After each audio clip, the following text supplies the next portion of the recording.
அஸ்ஸலாமு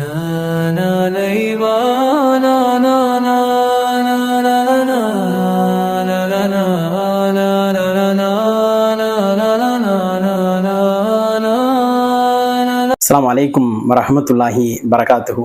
தொடர் 40. அல்லாஹு ரப்புல் ஆலமீன் குற்றவாளிகளை 2 வகைகளிலே அணுகுகின்றான். பொதுவாக நாம் இன்றைக்கு வாழக்கூடிய தேசத்தில் குற்றவாளிகளை பொறுத்த வரைக்கும் பல வகைகளிலே அவர்களுக்கான அணுகுமுறைகளை வைத்திருக்கிறார்கள். அவர்களுக்கான தண்டனைகள் இது எல்லாமே ரொம்ப வித்தியாசமா இருக்கும். குர்ஆன் அதை எப்படி அணுகுது அப்படின்னு சொல்லும் பொழுது, சில குற்றங்களுக்கு தண்டனை உடனே வழங்கிட வேண்டும். அதற்கு ஃபிக்ஸடு தான், அதுக்கு பரிகாரம்லாம் கிடையாது. உதாரணத்திற்கு ஜினாவை எடுத்துக்கொண்டீர்கள் என்றால், அவர்கள் திருமணமானவர்களாக இருந்தால் கல்லால் அடித்து கொள்ள வேண்டும். திருமணம் ஆகாதவர்கள் ஜினா செய்து விட்டால் 100 சவுக்கடி, ஆணாக இருந்தாலும் பெண்ணாக இருந்தாலும் அவர்களுக்கு வழங்கிவிட வேண்டும். அதே போன்று திருட்டிற்கு கரங்கள் துண்டிக்கப்படும். அதே போன்று ஒருவர் அவதூறு சொல்கிறார், இவருக்கு என்ன செய்யணும்? 80 சவுக்கடி. அவதூறு நிரூபிக்கப்பட்டுருச்சு அப்படின்னா 80 இப்படி ஒவ்வொரு சில சட்டங்கள் அல் குர்ஆன்ல ரொம்ப ஸ்ட்ராங்கா இதான் தண்டனை அப்படின்னு முடிச்சுட்டு அல்லாஹ் ரப்புல் ஆலமீன் அந்த சாப்டரை க்ளோஸ் பண்ணிடுவான். ஆனா சில விஷயங்களுக்கு மட்டும் என்ன செய்வானா, விதிவிலக்கு கொடுப்பான். அது இபாதத்துகள் சார்ந்ததற்கு விதிவிலக்குகள் இருக்கக்கூடிய அந்த செய்திகளை எல்லாம் நாம் பார்க்கிறோம். நோன்பை விடுகிறார், அதுக்கு பரிகாரம். வேண்டுமென்றே நோன்பை விடுகிறார், அதுக்கு என்ன இருக்கு? அதுக்குண்டான அந்த பரிகாரத்தை இறைவன் என்ன செய்யறான்? தண்டனை கிடையாது, பரிகாரத்தை இறைவன் வழங்குகின்றான். அதுக்கு நோன்பு வைக்கணும்.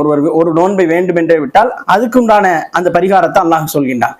அப்ப இங்க நாம பார்க்க இருக்கக்கூடிய செய்தி என்னன்னா, சூரத்துல் மாயிதாவினுடைய 95வது வசனம். அந்த வசனம் சொல்லுது, நீங்க இஹ்ராம்ல இருக்கிறீங்க, உம்ராவுக்கு போறீங்க, ஹஜ்ஜுக்கு போறீங்க, இஹ்ராம் என்கின்ற ஒரு ஆடையை அணிகிறீர்கள். அப்படி அந்த ஆடையை அணிஞ்சிட்டீங்கன்னா வேட்டையாடி பிராணிகளை கொல்லக்கூடாது. வேட்டையாடி பிராணிகளை கொல்லக்கூடாது, அது சட்டம். அதைத்தான் இன்றைய செய்தியில நம்ம பார்க்க போறோம். அல்லாஹ் சொல்கின்றான், யா அய்யுஹல்லதீன ஆமனு லா தக்துலு ஸைத வஅன்தும் ஹுருமுன்.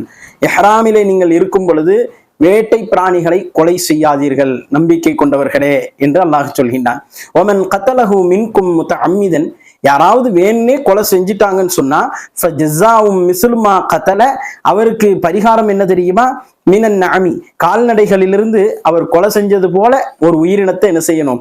பரிகாரமாக கொடுக்க வேண்டும். யஹ்கும் பிஹி தவா அத்லின் மின்கும். உங்கள்ல இருந்து 2 பேர் என்ன செய்யட்டும்? நீதி வழங்கட்டும். ஹதியம் பாலிகல் கஅபதி. இது காபாவை சேர வேண்டிய ஒரு பலிப்பிராணி. அவ் கஃபாரத்துன், அல்லது கஃபாரா, அதுக்கு பரிகாரம் என்னன்னு சொன்னா துஆமு மிஸ்கின், ஒரு ஏழைக்கு அவர் உணவளிக்கட்டும். அல்லது அஅதுலு ஸாலிக ஸியாமன் லியஸூக வபால அம்ரிஹி. இதுக்கு பரிகாரம் என்ன தெரியுமா? அவர் செய்த அந்த பாவத்தின் சம்பளமாக, அதாவது அவர் அந்த தன்னுடைய வினையின் பலனை அனுபவிப்பதற்காக அதற்கு சமமான நோன்புகள் நோக்க வேண்டும் என்று அல்லாஹு ரப்புல் ஆலமீன் சொல்லிவிட்டு அஃபல்லாஹு அம்மா ஸலஃப, இதற்கு முன்னால் நடந்தத அல்லாஹ் என்ன செஞ்சிட்டான்? மன்னித்து விட்டான். ஒமன் ஆத ஃபயன்தகிமுல்லாஹு மின்ஹு. அல்லாஹ் திரும்ப நீ இதை செஞ்ச அப்படின்னா அல்லாஹ் கடுமையாக தண்டிப்பான். அல்லாஹு அஸீஸுன் துன்திகாம். அல்லாஹ் தண்டனை கொடுப்பதற்கு உரியவனாக இருக்கின்றான் என்கின்ற செய்தியோட இந்த வசனத்தை அல்லாஹு ரப்புல் ஆலமீன் முடிக்கின்றான். கடந்த வசனத்தில் அல்லாஹு ரப்புல் ஆலமீன் என்ன சொல்கின்றான்? சோதனைக்காக அல்லாஹ் என்ன செய்வான்? சின்ன சின்ன உயிரினங்களை, ஈட்டியை கொண்டு அடிக்கக்கூடிய உயிரினங்களை அல்லாஹ் உங்க கண்ணு முன்னால காட்டுவான். நீங்க வேட்டைக்கு தான் நினைச்சு அதை போய் பிடிச்சிடாதீங்க, அது குற்றமாயிரும் அப்படின்னு சொல்லி அல்லாஹ் கடந்த வசனத்துல சொன்னான். இதுல பரிகாரத்தை அல்லாஹ் என்ன செய்யறான்? நமக்கு தெளிவுபடுத்துறான். நாம வேட்டையாடக்கூடிய வேடனாகலாம் இருக்க மாட்டோம். ஆனா ஏதோ ஒரு சூழல்ல உயிரினங்களை பிடிச்சிருவோம். ஒரு பறவை, ஹலாலாக்கப்பட்ட ஒரு பறவை, ஏதோ ஒன்றை நாம் பிடித்து விடுவோம். அப்ப அது பிடிச்சு நம்ம அதை அறுத்துட்டோம் அப்படின்னு சொன்னா, பிஸ்மில்லா சொல்லி அறுத்தாலும் சரி, அதுக்கு பரிகாரம் உண்டு. அப்ப இஹ்ராம்ல ரொம்ப கவனமாக இருக்க வேண்டும் என்கின்ற செய்தியை தான் இந்த 2 வசனங்களும் கடந்த சில பதிவுகளுக்கு முன்னால் நம்ம சொன்ன செய்திகளும் நமக்கு பதிவு செய்கின்றது. அப்போ அந்தந்த சூழல்களை பொறுத்து இறக்கப்பட்ட வசனங்கள் தான் இதெல்லாம். இந்த வசனத்தை, கடந்த வசனம் இந்த வசனத்தை பொறுத்த வரைக்கும் அல்லாஹுடைய தூதர் அவர்கள் அந்த உடன்படிக்கையில என்ன செய்யறாங்க? ஃபர்ஸ்ட் உம்ராவுக்காக போறாங்க, உடன்படிக்கை கையெழுத்தாகிறது. அந்த சூழல்ல தான் சஹாபாக்கள் இதுவரைக்கும் பார்க்காத உயிரினங்களை எல்லாம் பார்க்கிறார்கள். அப்ப இந்த சூழ்நிலையில அல்லாஹ் என்ன செய்யறான்?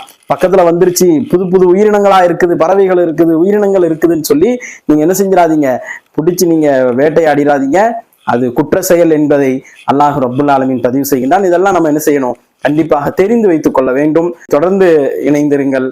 அடுத்த தொடரிலே சந்திப்போம். அஸ்ஸலாமு அலைக்கும் வரஹ்மத்துல்லாஹி வபரகாத்துஹு.